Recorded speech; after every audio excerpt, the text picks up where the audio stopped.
Oh, wow.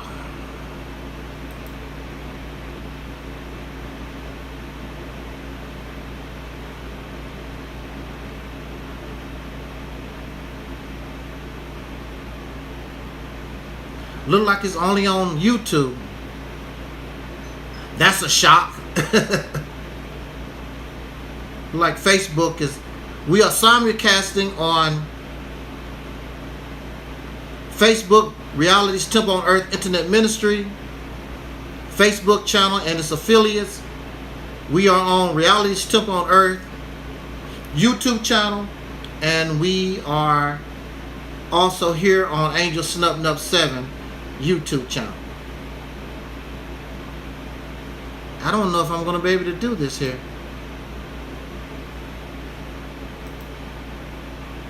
We're having technical difficulties.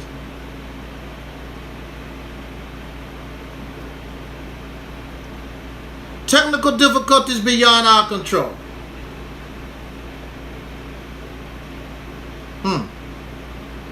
I don't know whether to continue this conversation or not. Is there anybody out there in social media land? Can you hear me?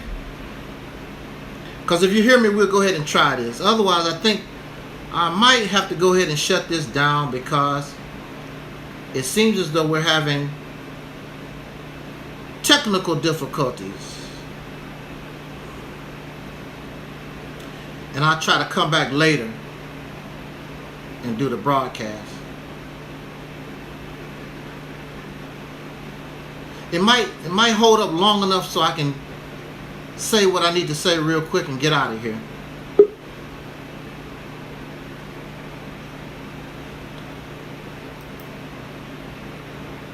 Oh, there go my friend Lunch Break. Lunch Break Chronicles is in the house. How you doing? No, brother. Yes, sir. Thank you for joining us. I'm having technical difficulties. I don't know how bad it is. It must not be too bad. You was able to come on the platform. That's great. Glad to see you in person, man. Oh, yeah, same here, brother. Yeah, thank you very much. I just want to say a few things and get out of here. And if you want to comment, feel free to do so. I'm gonna make my commentary real quick and get out of here, so I can get out of here. While I had it on my mind, I want to know how many of us been raised poor. I want to know how many of you been raised. Mayonnaise sandwiches. You know what I'm saying? Poor. Now I would tell you, I'm starting off this way because I have said this before. Really, the happiest moments in my life I've ever had, really, was when I was a child and I was poor. I didn't know about all these material things. I got to get a job and get a Cadillac, and I got to have all these women around me. I didn't know about all that type of stuff. I was happy. I did not have no concept of those things. All I knew, I had family around, and at that time, all of us was basically getting along together. We know we have our little scraps, scrapes or whatever, but everybody was there. Grandpa was there, grandmother was there, my aunts, uncles. I had all those people around me, and I was happy. I was very happy. When I was poor, raggedy clothes, dressed like a slave. Y'all see some of those slave pictures in the slave? Well, I was dressed that way and I wasn't no slave. We was poor. My family did not waste nothing. All clothes got recycled. If you couldn't wear them, my grandmother would break them down and make them quilts that these people pay thousands of dollars for right now. We was poor. We were so poor, I was talking to my auntie a few weeks ago. They were so poor, when they ate an apple, they ate the apple. The peel, the core, they ate the apple. They didn't throw nothing away. They didn't play. I remember when I was little, my people, would crack open the chicken bone and eat the marrow out the bone before they actually threw the bone away. That's how we roll. You know? When my people had a garbage pile, believe me, you wouldn't get nothing. You know, even the pigs were saying, "Hey, what's up?" You know, we didn't throw nothing away. We did not waste anything. But that was the happiest time of my life when I was poor. When you are poor, and some of you probably have heard this old saying, the only thing a poor man has is his word. That's all I got. Because I have no money, I don't have nothing. If my word is not worth anything, then I have no value. There was a time that you could trust another person's word. There was a time. You just say, blah, blah, blah, you got my word. Of course, as you know, history tells us that the white man in this country, he messed that all up for real. You know, because he gave his word many times to the Native Americans. He even gave his words to many of the slaves and broke it all the time. His word didn't mean nothing, but he was rich.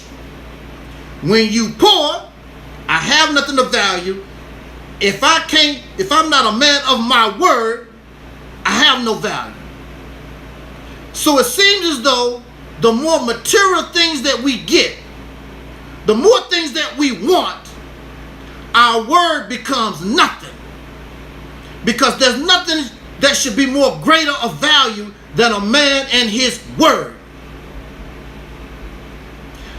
I grew up in the nation of Islam. And in Islam, they tell you, my word is bond. And bond is life, something to that effect. But it concentrates on the word. I will die before my word shall fail. If we live on that premise, it'll be a lot of us dead, because we're not keepers of our word. I bring this topic up because I interact with a lot of folks on Facebook and on YouTube too. And in my journey, I see so many foul people. They're nasty, they're vulgar, they're profane. Of course, they're not people of their word. The Honorable Dr. Martin Luther King always talked about character. Don't judge me on my skin color. Judge me on the content of my character. My honesty. And see, I can stand here and I'm proud to say that I've been able to try to do that all my life. I've been able to do that all my life where men would trust me around their wife. Men would trust me around their children. Men would leave me in their house with all their valuables and go out of town. That's how they trust me. They trust me around their girlfriends. They'll trust me around their children. They trust me with their car. That's the kind of trust that people that know me. I have integrity. I have character. I have boundaries. There's things that I will not do. And if I give you my word is bond. And there's nobody that can come and tell you that I gave you my word, I'm going to do something and didn't do it. Even though after the fact, I might want to change my mind. I'm like, oh, maybe I shouldn't have said that. But I gave you my word. And word is bond. But these things change when we start getting things and wanting money. We want something. Then our word don't mean nothing. Especially when you're poor. Because those of us who have been poor and part of the government system, you know that you got to lie. Otherwise, they might not give you nothing. You have to lie. You have to deceive. So I can't be a man of my word, because if I become a man of my word, then I won't get assistance. And I need this assistance for myself, for my children, for my family, whatever it is. They force you to lie. We lie to each other for sex. You don't like that woman. You just want her sex. Why don't you just say, I just want your sex, lady? But you lie. And you cause her to believe I got something going with this man, or vice versa. You just want the sex. You just want the money. You just want a position, but you don't like this person. So somewhere in the void, blind is life, and my word don't mean nothing. We're surrounded by deceivers. It's all about money, what I can get. Give me, give me, give me. What you gonna do for me?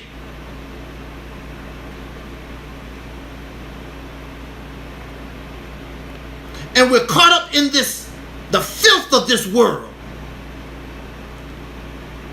Somebody was telling me men and women cannot be platonic friends. Why not? Why you can't be a platonic friend? It is because you have no principles, you have no character, you have no ethics. I'm not gonna mess with my brother's wife. I'm not gonna mess with my best friend's girlfriend. There are lines that I don't cross. But you have no character. You have no moral compass. So I wouldn't want you around my wife. I wouldn't want you around my children. I wouldn't want you around my damn dog. If you cannot have a platonic relationship, I wouldn't trust you doing anything. A platonic relationship goes outside of a stranger or somebody that you want to have a romance with, because you have a platonic relationship with your mama. That's a platonic relationship, because there are those who will cross the line and have a relationship with their mama. Daughters who will cross the line and have a relationship with their father. You know that's your cousin, and you will cross the line. You know that's your cousin. We don't have no moral compass. That's the job of religion. The religion and spirituality is supposed to give you moral compass. But I have a problem, because religion and spirituality have been here for thousands of years, and your ass is still corrupt and getting worse every day. Because you will find these things in the church. You will find it in the synagogue. You will find it in the mosque. What the hell are you learning? You under the teachings of something that giving you moral compass, and you still fail. Something is wrong. Is it you? Or is it the teaching? It really can't be the teaching. But see, it's this world. You living in this cesspool. And they made these things fair seeming. And you continue to fail. But you expect great rewards for being foul. I don't care who you get for president. I don't care if it's Donald Trump or Kamala Harris. The country is foul. Ain't nothing good coming here. And that's the reality of it. The country is foul. Ain't nothing never gonna come to this country until they straighten up their act and get character and have integrity. But the only thing we're thinking about is things. So you have these $1 million corporations don't pay their employees nothing, but then they want to go on TV, and the CEO is in Paris. The CEO is in Milan, Italy somewhere, Puerto Rico and the islands. And the people that's actually making the money don't get nothing. They barely making it. This is the environment that you're in. We just had another shooting. A child with a gun Not just any gun. They said the gun was an AK-40, one of these really for real guns. Killing 2 students and teachers. They focus on the children because they want that sympathy factor. Oh, the children. The teachers got shot too, y'all. They won't be coming home to their families either. But they, you know, a lot of these folks, they want to play this for themselves. They really don't give a damn. Oh, do you really think they give a damn? What caused a 14-year-old, I'm going to go to school and kill some folks? Huh? What gonna make a child? This is a child. Gonna make a child do this. And they take all the precautions. Because if it ain't a gun, it's a knife. And if it's not a knife, you can kill people with your bare hands. You're not gonna stop people when they want to murder you, kill you. There's a lot of ways to die. More so than with a gun or a knife. Folks can kill you with their bare hands. There's baseball bats. A lot of schools have a lot of baseball bats. Bust you upside the head one time. But this is the corruption that we live in. I bring this up because I don't live around nice people. You can try to be nice all you want to. You can try to be good. People take your kindness for weakness. Those of us who try to be kind. Oh, I'm going to get over on that nigga. Not too long ago, we was going back and forth with a group of people. And they was bragging, oh, I got over on Angel Snuffing Up 7. They was taking my kindness for weakness. I knew what you was doing. But I'm supposed to do those things because I'm a kind person, but you have predators that take kindness for weakness. It's all about money. Gimme, gimme, gimme. Money, money, money. Gimme, gimme, gimme. And I don't understand the black man and woman, soul brothers and sisters in this country, on this media. Here I am. I'm on my social platform. I'm driving a truck. Actually go out and work, make the money, and give it away. But you rather support the ones that don't give you nothing. All they do is take, give me my cash out, donate to me, gimme, gimme, gimme. And they give you nothing. But the Honorable Elijah Muhammad always said, and gave me the answer, because he said, why do you love the white folks? Why do you love this cracker? Because he gives you nothing. Anybody that give you nothing, you fall head over heels in love with. Some of us are in these relationships. These people give you nothing. They bring nothing. All thing they do is take. And you loving it. You don't like kindness because you really don't know what kindness is. This is what they said, a dog-eat-dog world. We like to be mistreated. We like drama. We keep talking about in the name of Allah and we talk about all this peace, but you like drama. You like the drama. You go to the channels where there's beefing and fighting and arguing and debating. You should want our situation, you should want to end this once and for all. But if we end it, we might have peace. Y'all want to debate and fight. So-called primitive woman can walk around the tribe butt naked 24 hours a day. And those men don't say a damn thing. A woman walk butt naked, not only will she get ticketed for nudity, but the men, brother, did you see that? Look at that. Wow. Like you ain't never, some of us are 18 and older. We've seen naked women. And if you ain't seen a naked woman for real, y'all watch porn, all these magazines, you done seen naked women. You go out of your mind. I can even say the word vagina or putty tat or something. Your eyes get the mouth get the spitting and shaking. Did he say putty tat? Wow. how deep in the mud we are. But we go to church, we go to the synagogue, we go to the mosque. We've been doing that for hundreds. We got all this spiritual teaching, and you still corrupt, nasty, and foul. You want to pretend.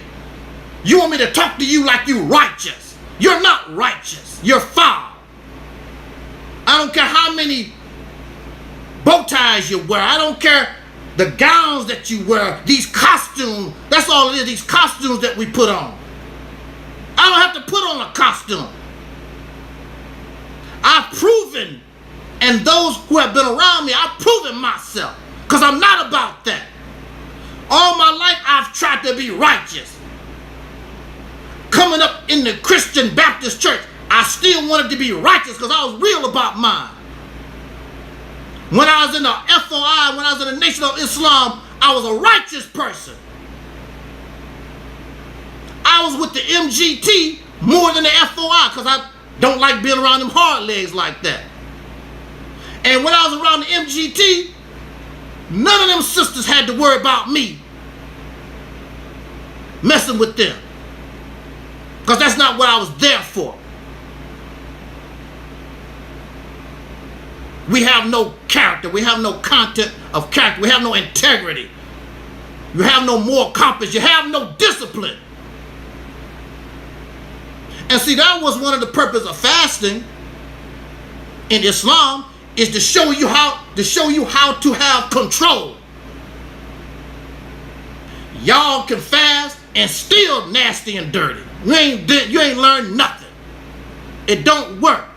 And the main reason why it don't work, because this environment that you live in, we live in a cesspool. So I don't care how clean you are. You can take a bath right now, but your air is foul. Your air is dirty. So you take a environment that we're in, it's not clean.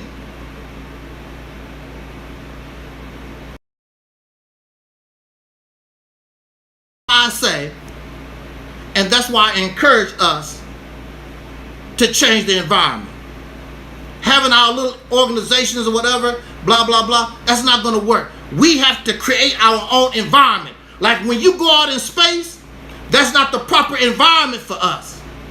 You have to create an environment where you can live. You cannot live in space.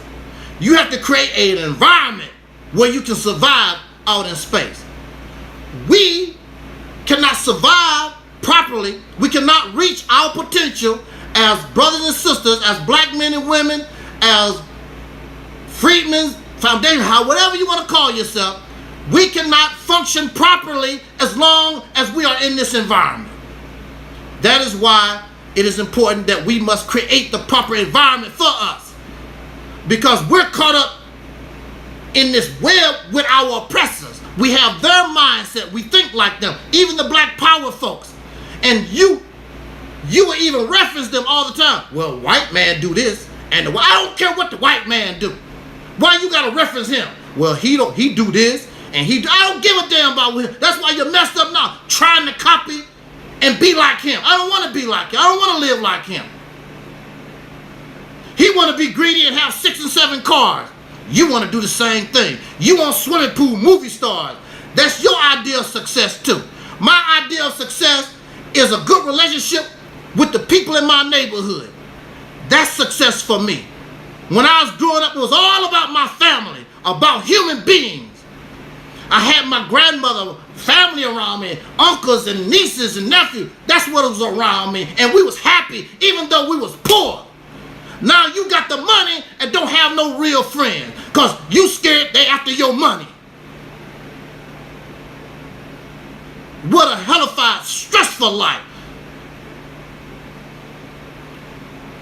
We look at somebody like Beyonce and Jay-Z, successful. That's a stressful ass life you don't know. You don't know how stressful that is. You don't know who to trust. Jay-Z don't really know if he can trust Beyonce. Beyonce don't really know if she can trust Jay-Z. That's the situation they're in. They're not, you thinking they're living happy, joy life. No, that's what they put on in front of the camera. So you don't understand. This, what we're doing here, is in front of a camera. It's what they put before the world. That's not real life. Study Michael Jackson's life, because a lot of the behind the scenes is now people are telling. He was not a happy person. He couldn't be Michael Jackson. He was catching hell from his biological family. He was going through things. And we shouldn't have to live this way. Michael could have did his singing and dancing, but he should have been able to be a child. So then when he become a grown man, they call him the man-child. Because he missed out on his childhood. Now I'm 45 years old. I want to try to be a child. No, Mike, I'm sorry. You can't go back. See, I understood that when I was a child. I don't want to be grown. I want to be a child as long as possible. I understood that as a child. So they got to go party. That's what party is about. I got to get away from the responsibility of being an adult. Let me get drunk. Because I can't have this reality of being an adult. It's a whole different ball game.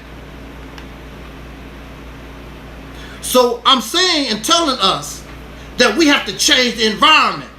There's no African school. There's no Muslim school, Moorish school, or a tiny factory. None of these things are going to help us in our situation because we're still in this environment. We have to change this environment because it's the environment that created that little boy that took a gun and murdered 4 people. It's the environment. This environment is producing. This environment produces drug dealers and pimps and other riffraff. This environment, because we're after things. Look, because we're after things. We're nasty to each other. What can I get? What you gonna give me? Somebody always looking to use somebody.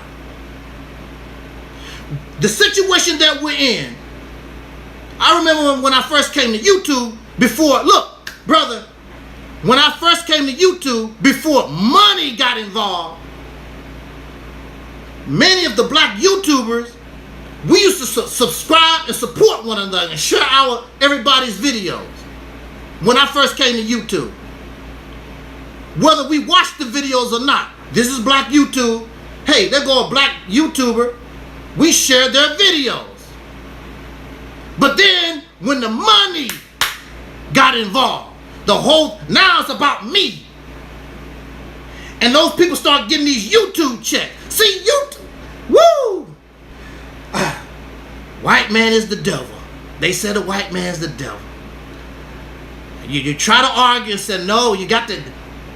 He knew what was going to happen to black YouTube because in the beginning, YouTube did not allow you to ask for donations or none of that stuff. They would terminate your channel.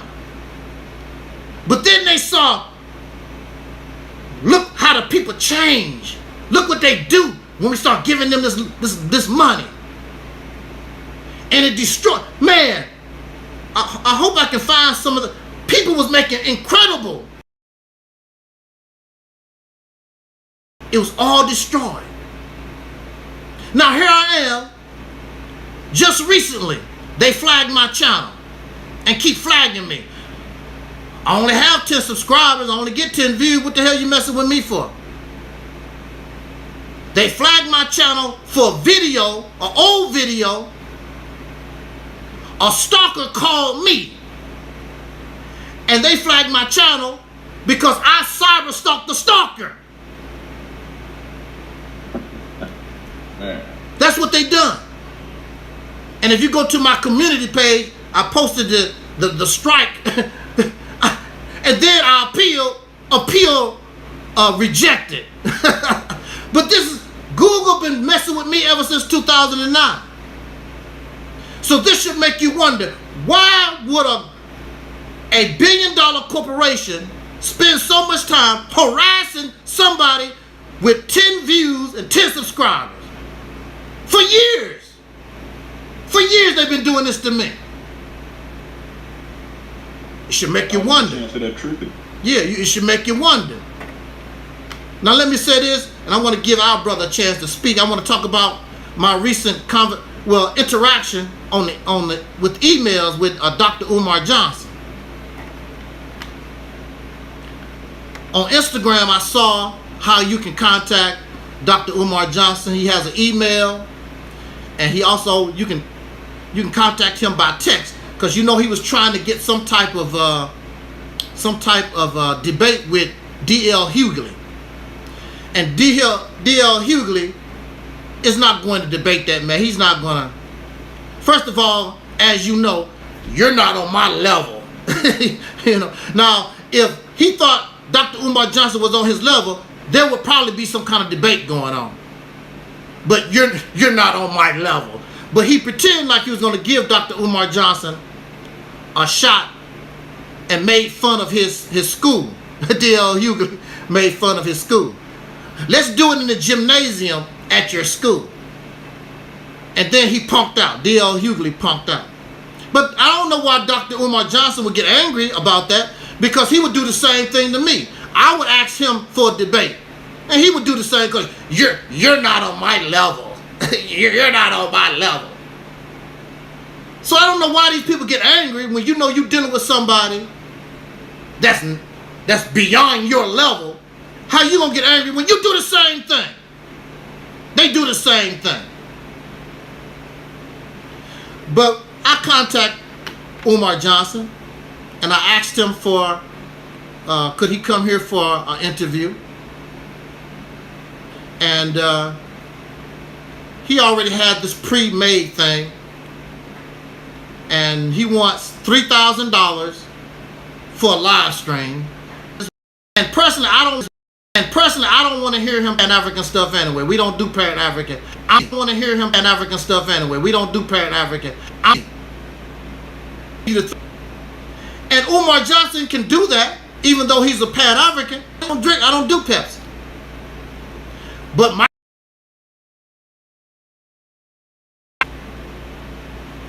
so Umar Johnson, you making $3,000. You don't have to believe in the Mississippi campaign or whatever. All you're doing is promoting it. That's all. And you get paid. Because that's all y'all want is some damn money. That's all you want is money. But you know, brother, it's not only Umar Johnson. I've tried to contact the Nation of Islam. They found out who I am. They don't even want my money. Oh, no, nigga, I ain't no. And it all stems back to our selfishness.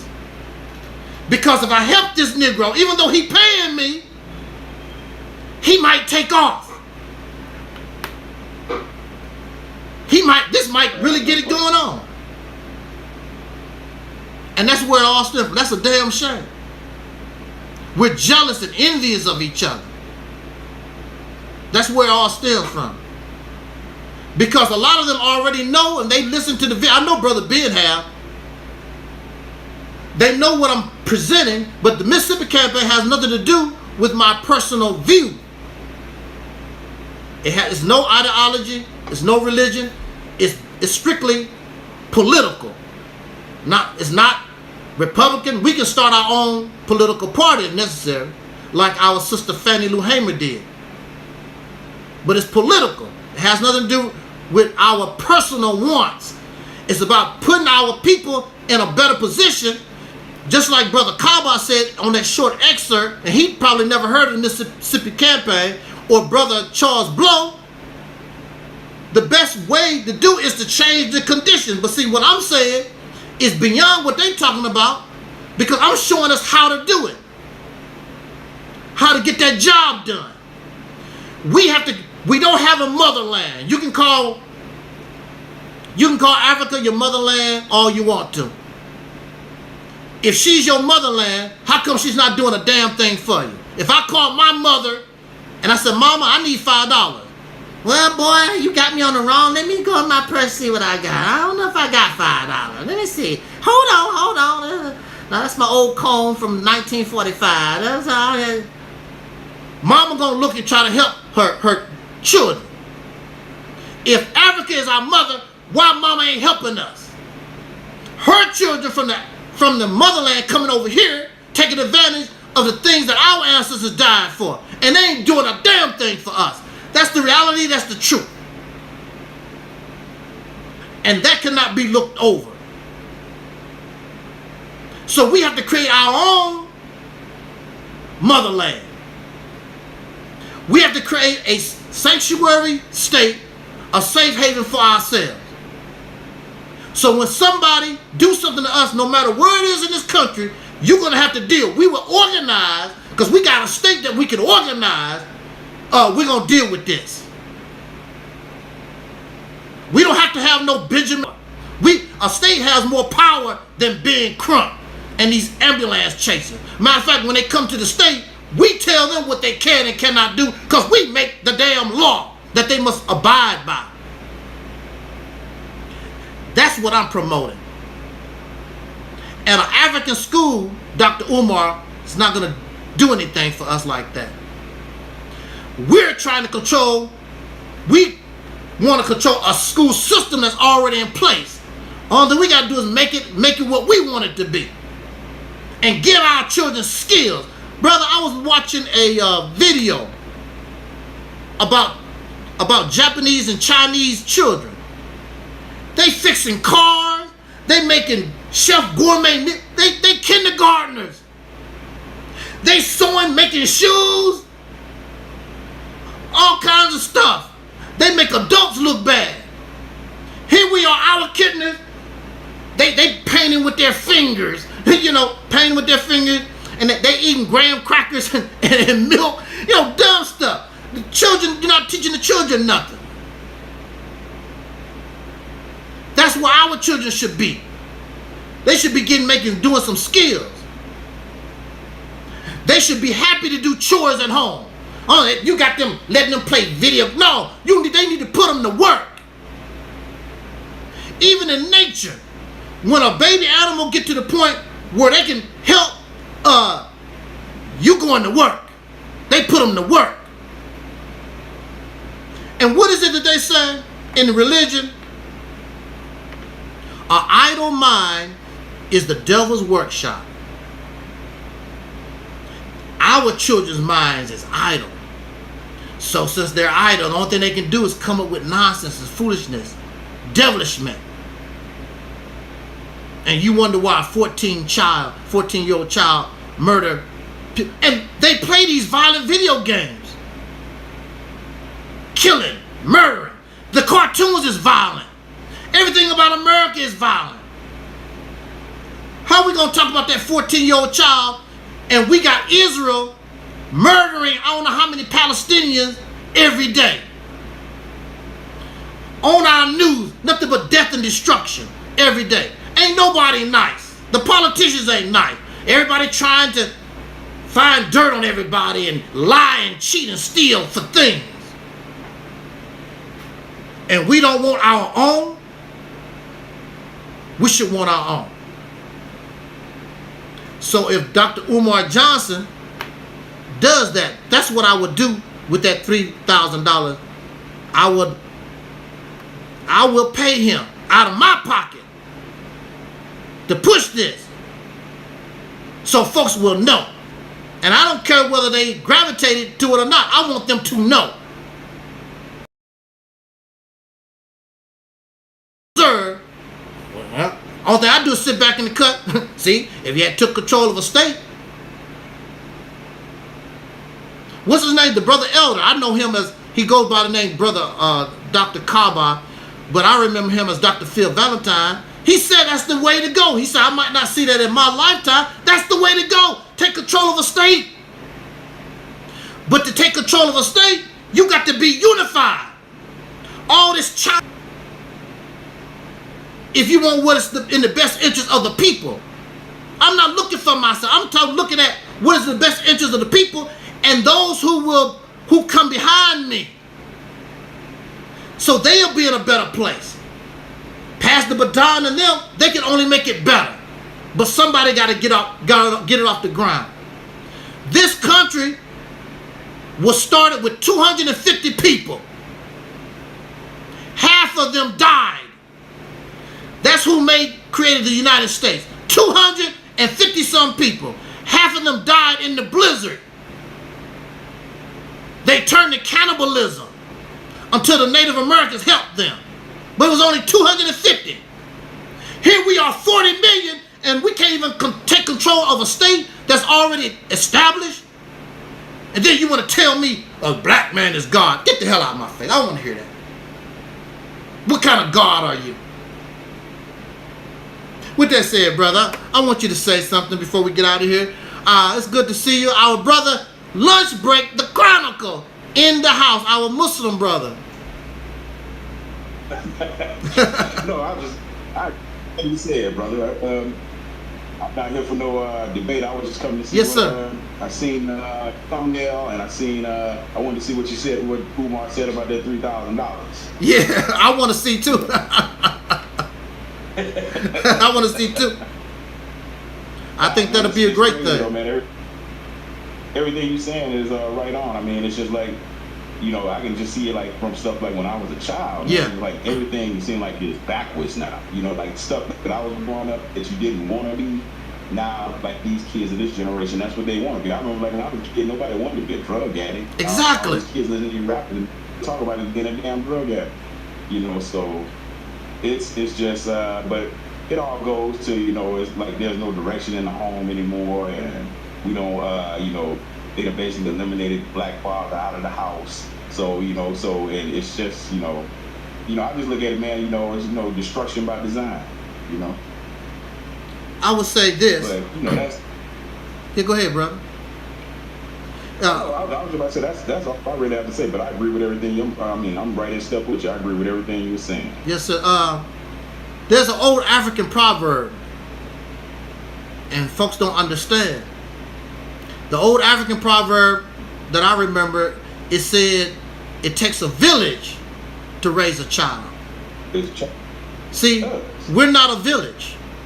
We got individuals in this messed up environment trying to raise.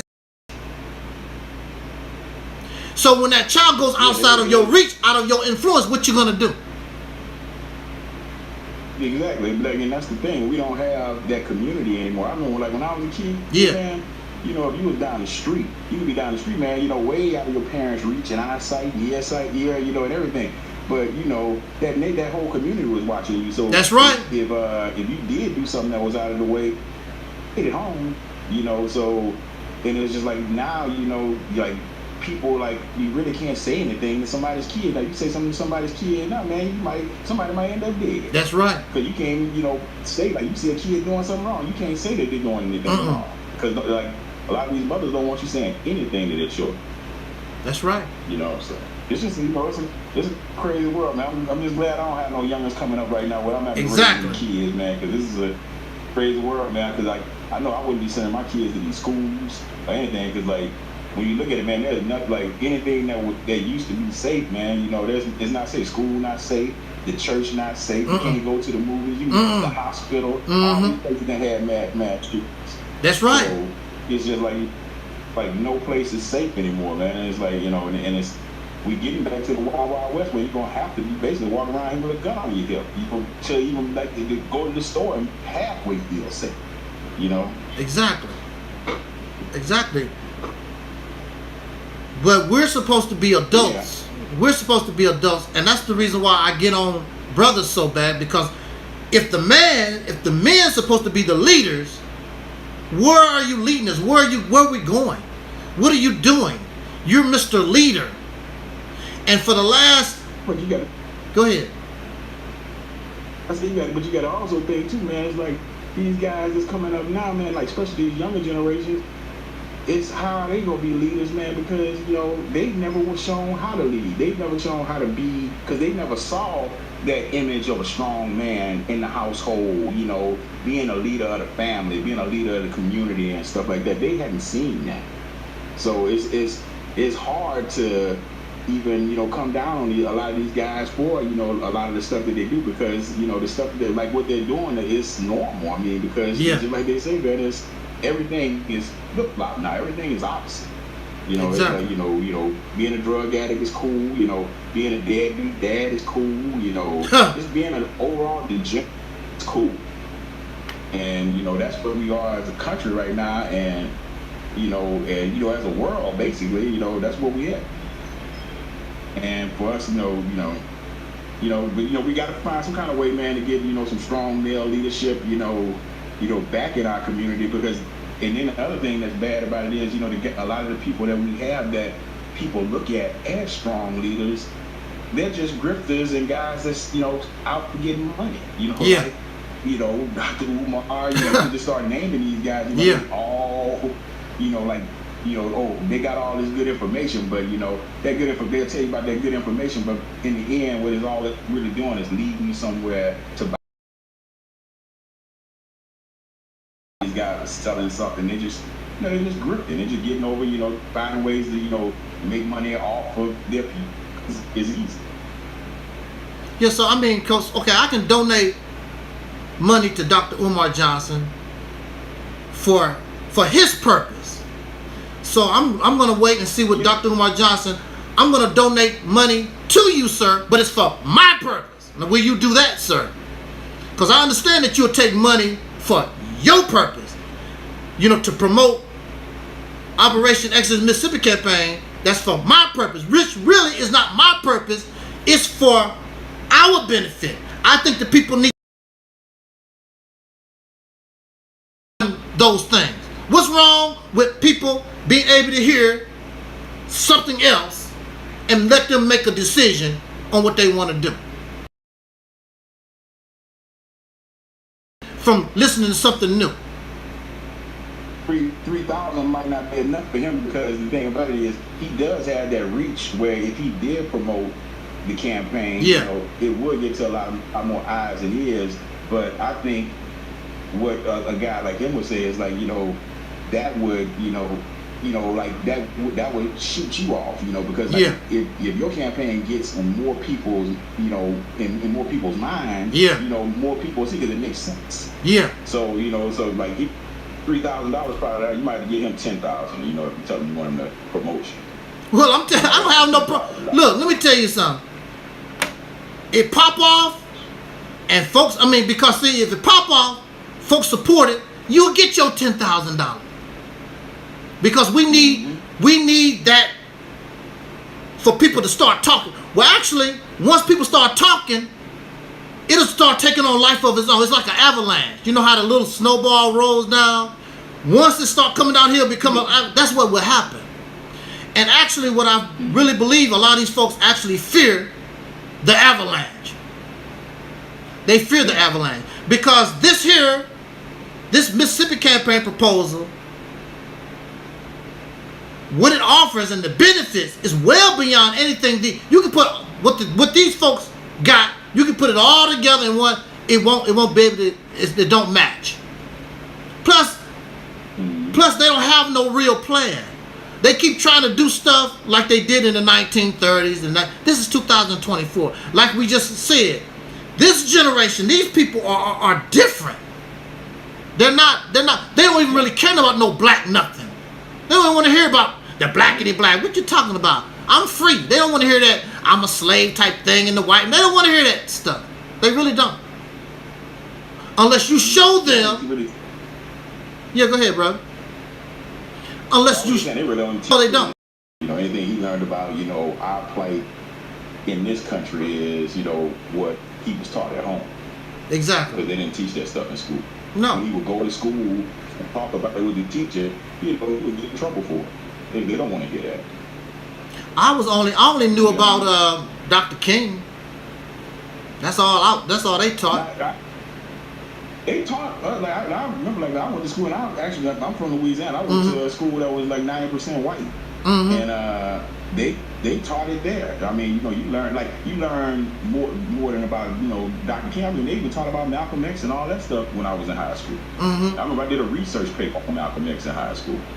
So I mean, it was, you know, you know, like it was taught back then. I bet maybe it wasn't taught everywhere, but you know, I know where I went to school, they taught some things. You know, it taught enough to, you know, to pique their curiosity to what make you want to go out and find out more for yourself. You know, and you know, it leads you down, you know, other avenues. You know, I've been down the Nation of Islam avenue just like you have. Yeah. You know, and it's, you know, and it's like I always look at it like, you know, like, you know, God and religion are two different things. You know, man created religion. You know, and that's where you are. That's where the problems always come in. You know, because this is something that a man created, and man is far from being perfect, so there's always gonna have flaws in it. And you know, we, you know, like I believe, you know, if you look at the 10 Commandments, and you just go through the 10 Commandments, and if you live like that, you living right. And I think, you know, that's why so many more of these other religions now and different sects and stuff, because people look at them 10 Commandments and be like, man, you know, that don't even allow me any time to be me. You know, I need to, you know, I can be a little more loose. So, like, you know, I try to live my life by, you know, because if you look at that 10 Commandments, it gets off into every problem that basically man has. You know, thou should not steal, thou should not kill, you know, you shouldn't cover another man's ox or his ass, you know, you have, you know, adultery and all this stuff. All the problems, all the stuff we have problems with now. You know, and you know, if you just live, if you go say, I'm gonna live my life the best way I can by going by those rules, you living right. You know, and just all this other stuff that, you know, man teaches, you know, I put that by the wayside a long time ago. So, I mean, this is this is when it comes to the 10 Commandments or these things, folks have to, like myself. When I was a child, when I first learned, you know, I was in the Baptist church. When I first learned about the 10 Commandments and you don't do this and blah, blah, blah, I was doing these things and wanted to do these things out of fear.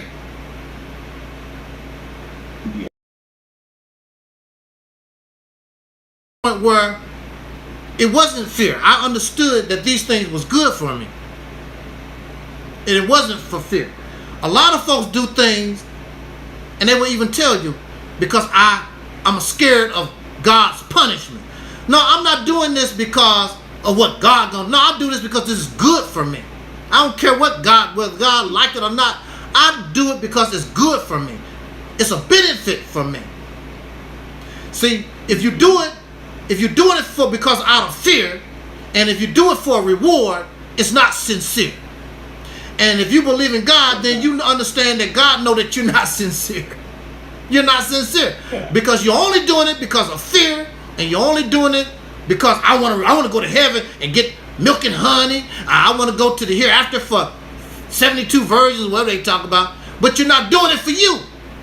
You're doing it for reward out of fear. And see, here I am. You go ahead, bro. You believe that, you know, you believe that God is God and He is all powerful, you know. Just like they just tell me when I was a kid, you know, if you thought it, you might as well go ahead and do it because God already know what you thought. So yeah, I was taught that. If you believe in God like that, it's like, man, go, you know, if you want to sit down and say, oh, I'm finna go steal this, I'm finna go rob this place, man, you might as well go ahead and do it because in God's eyes, you already did. You know. Exactly. So it's you know it's just a crazy world, man. I mean, we got some crazy times headed our way too, man. It's gonna be this end of 24 and going into 25, man. It's gonna be real. Well, I tell you, I hope everybody ready. Well, I tell you, if we don't change, see, we need a great change. All this little diddly dally piddle paddle stuff, that's not gonna work for us because we're too far behind. We got people coming across the fence within the next 5-10 years. They're gonna be in businesses and in positions, and our children we've been here going on 500 some years. Our children gonna be begging them for jobs, which is embarrassing to me. They should have these immigrants coming across the borders should have just as much respect for the black community, for black folks, as they do for white folks themselves. But they don't. They see us as something to use. Yeah, because they go come here, they go come and they go leech off of our community, and they go come up off of our community, and then they go exit. You know, after they got what they, after they done elevated, just like all of the other ones that they came over here. It's just like, I see it already. I mean, you go into so many places now, like in convenience stores and stuff where I live at, man, and they're, run by Latino people now, and I'm saying, just like you said, I said, man, probably 5 to 10 years ago, man, that person that owned this place probably couldn't even speak English. That's right. Just came over here, and, they had, but the government makes it, a lot, easier for them, because they have programs for them to elevate, come past us, stuff that we don't get a chance to take advantage of. So that's why we have to, the hype, the 1,000 people coming out to the meetings and all that stuff. I'm 18 years old, all that was exciting to me. But as I grew, had to take care of myself and blah, blah, blah, I'm like, what am I getting all this? I'm doing all this work and all this labor. I saw Farrakhan, I saw his condition changing. But I'm like, my situation not changing, my community situation ain't changing. I come from East St. Louis, Illinois. Okay? And East St. Louis supported for years Minister Louis Farrakhan and the Nation of Islam. Got nothing. But then some white folks did a survey or some kind of thing they did. They were scared because, I don't know if I want to invest with them Negroes. They tear stuff up and blah, blah, blah. And so they decided to give the community a chance. Now there's all kinds of businesses up and down the road, and McDonald's to come, Walgreens and blah, blah. The Nation of Islam was in a position to control. East St. Louis is a black city. They could have been running it, because the mayor, those people had great respect for what we was doing. But Negroism rose up and destroyed everything, messed up everything. So, we got to, see, a Negro can't do nothing. A Negro is not going to be able to do the Mississippi campaign. Not going to nothing at all. If I can't do it right, I'd rather not do nothing at all. I'd rather everybody just reject it because you're not ready for it. Because when you get ready, you'll get the benefits. You're not ready, that's why you're not going to get any benefits. That's why you're going to continue to wait for Donald Trump. You don't keep waiting on what's her name? Pamela Harris? I don't know who these folks are. Kamala, whatever. Yeah, Kamala. the new black woman. And she's not a black American, like a descendant of slaves born in America. She's some kind of Jamaican Indian mixed person, but they trying to pass her off so they can get your vote, get your support for her. Keep calling her a black woman. She's not us. Barack Obama was not us. They will never, David, there will never ever be a descendant of slaves that ascend to that position in this country. Not the way it is now. You will never have somebody, named, Jack Johnson, or, with a name that, like you say, like they'll get because she got a little tin in her skin. Yeah. They'll pop her up, and and that's the thing about us, man. We go for anything. Exactly. We see that's like, oh, we vote for her just off the top. Exactly. And when, to me, the woman don't say nothing about any kind of policies or what she gonna do, and then when you look at her record, and when she was, when she was the attorney general, how she was locking up all these brothers, giving all these brothers max sentences for little piddly crimes and stuff. So it's like, man, and the thing about it was, like, when she was trying to run for president, like when Biden was running, he used to call out on this stuff. I've seen stuff where Joe Biden said she wasn't no black woman. So and he didn't call her. He called in her record.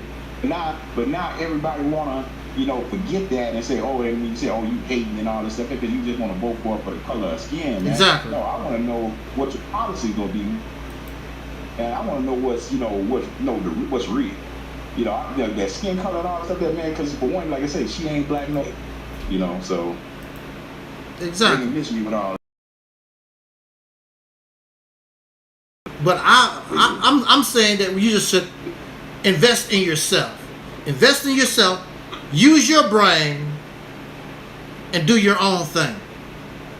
That's what we need to do.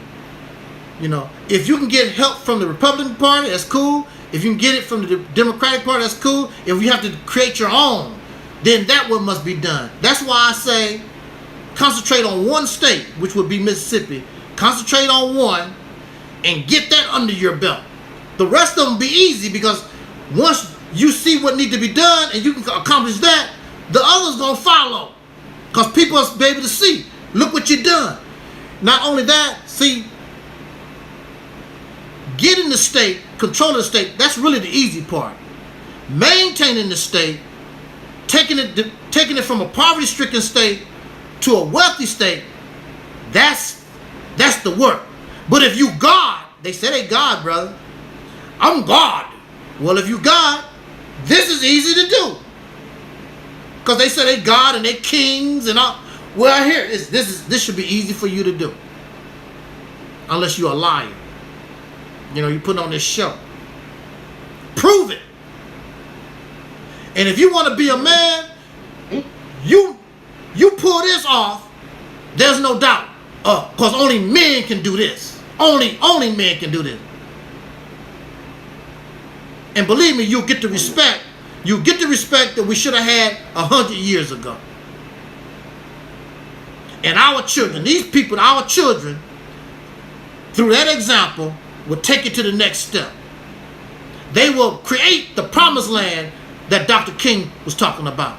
You gotta make it. Ain't nobody gonna give us nothing. Ain't no UFO gonna come out the sky to do nothing for nobody. We gotta do it. Use our brain just like everybody else prior to us used their brain and figured it out. Mm-hmm. It's figured out. Yeah, we groundwork. Like I say, you know, we would have to lay the groundwork for everything. Exactly. And then, like you say, you know, the generation from behind us take it from there. You know, yeah. Keep you know, building up, just like every other, you know, race of people. Exactly. You know. Exactly. But you know, but the one thing about it, you know, the other races of people, all of them like kind of know who they are too. And that's one of the main problems with black people in America, man. You know, it's just like we never knew who we are, and you know, and that's why we have so much division, because you know we don't know who we are religiously. We don't really know who like I said, we don't know our language, our religion, you know, any of this stuff. And so that's why I think a lot of the division comes up between like black people, is because we always try to mix in religion with something like the Mississippi campaign. Yeah. You know? See, like that, man. You know, you can believe what you believe. I can believe what I believe religiously, but we can come together. Now, most of the time, most people can't come together, you know, for that common cause, because we looking at, oh, this brother here, he don't believe in God, so I can't be with him. Or this brother here, he believe in RÄsParations Muhammad, I can't be with him. This guy here, he believe in Jesus, I can't be with him. Exactly. So, man, we can come together, man. We can agree to disagree on religion, but you know, we need to come together and agree on, you know, what we're gonna do as a whole, as a people. Exactly. And that's what we need to do. And there's no excuse for it. We have the talent. We have the money. We have the talent. We have the education. Mm-hmm. We have everything that we need. We just need to understand how to do. That's all. But we can't get that together. But that's on us. And see, life don't have no mercy on us. I saw an antelope have a baby. As soon as the baby dropped, some lion came from nowhere and grabbed it. Life don't have no mercy. You know, life don't have no mercy on us. You know, I don't know what we are waiting on, or we looking for some kind of miracle. Look, life don't have no. By the year, one of my older videos I played today. The title was talking about, will black people be here as we know it? Will we be here by the year 2050? We might not even be in existence, what we know of as African American. They already trying to write what black people did out of history already. They're already trying to wipe us out of history. So maybe that's a good thing. But see, that's the way nature is. Nature don't care. It's up to you. Do you want to survive or you want to die? It don't make no difference to this planet, because you will not be missed. You think you special? No, nobody here. Look, we just a little drop in the bucket when it comes to the universe. Universe don't give a damn about us on this planet. Don't give a damn about us. Monkey don't stop no. No. So, you know, you push you out the way. Do you know how many tribes of people and nation people went extinct? We won't be the first and we won't be the last. If you want to live, let us live. You want to die? Oh well. Got plenty of earth to bury your ass. Plenty. What is it? How much earth the Honorable Elijah Muhammad teach? Got plenty of earth to bury. Oh, yeah. So, and it's just like in America, man, there's so much land that's not even being used all over this country, man. It's like when you think about it, it's like there's so much unoccupied land. You know why? You know why is all this land unoccupied? You know, it's just like they really, it's just like crazy. I just don't see how like nobody's saying like you said, take over a territory, state, and just go there because just like you said, that money talk. Yeah. And just like you said, we got the money, we have the education, we have the talent, we have all of that, to be a nation. Exactly. I just don't know why. It's just I don't know. Well, we go. I mean, like I said, we gonna get Umar that $3,000, man, and we gonna make sure that get him to promote for us, and we might be able to see what we can do with it. Yeah, I'm gonna see. But like I said, these people don't mind you giving them $3,000 for them. No, I'm gonna give you $3,000. You promote me.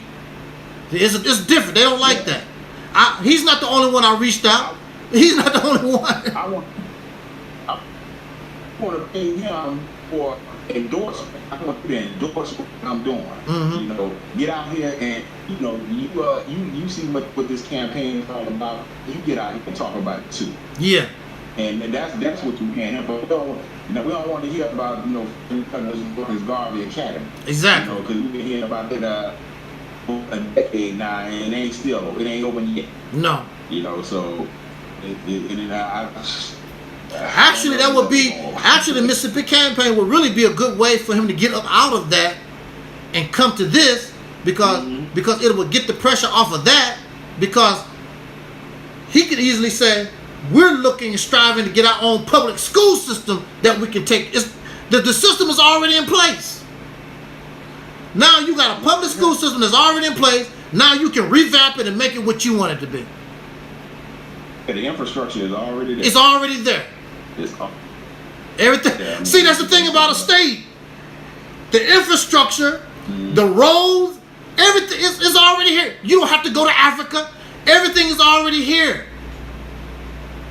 If you cannot do nothing at home, what the hell you gonna do in some Africa?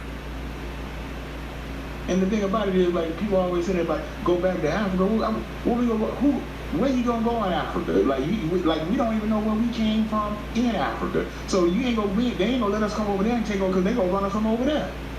You can't. I mean, the people, man, like, we don't know where we came from over there. We don't know what tribes and all this stuff is. Like, where you gonna go in Africa? It wouldn't make no difference anyway. It wouldn't make any difference anyway. But man, it wouldn't. The USA. It's our home. Yeah. That's so no, and we built it.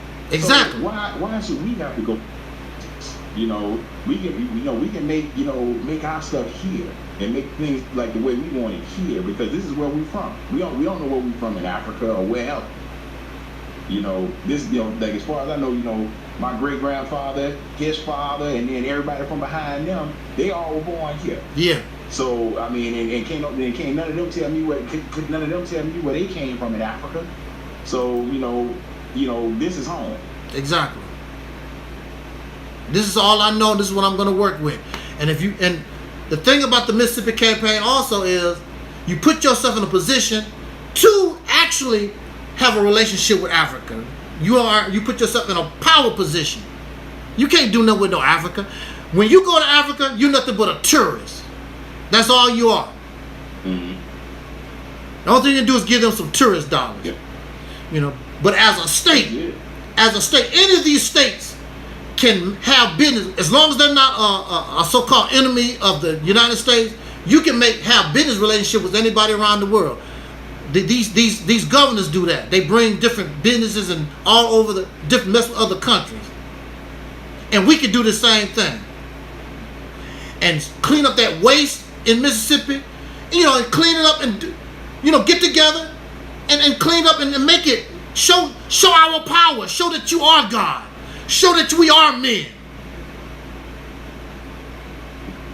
And this will do it. You don't have to run around and talk about I'm a God, I'm a man. Oh no. This group of people, they took control of a state. There's no doubt about that.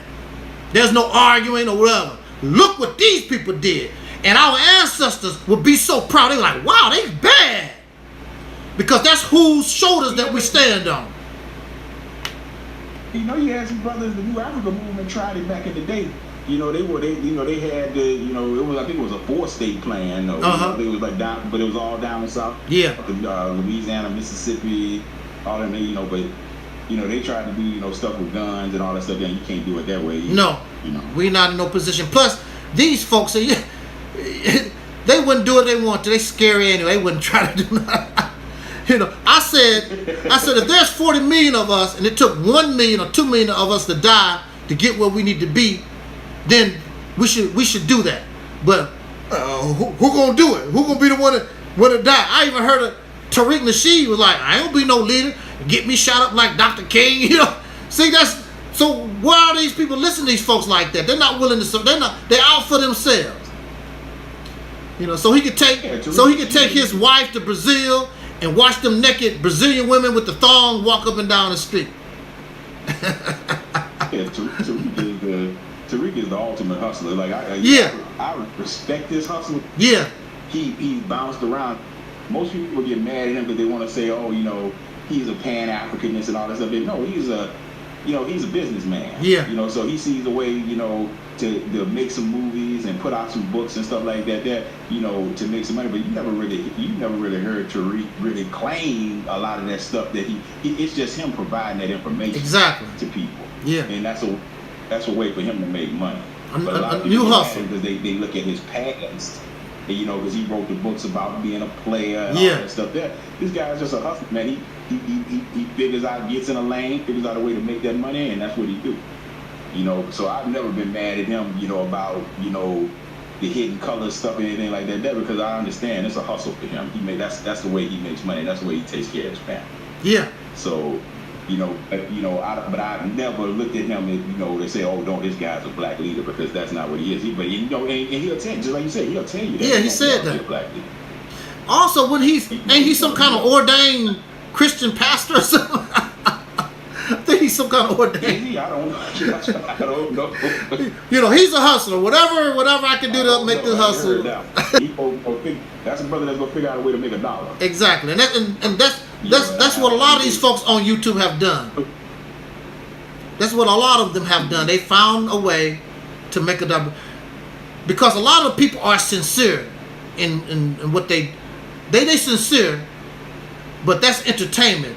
These people don't offer no real solution to nothing. They just give you the information. It's nothing but another church to go to. That's all it is. Black conscious church. That's all it is.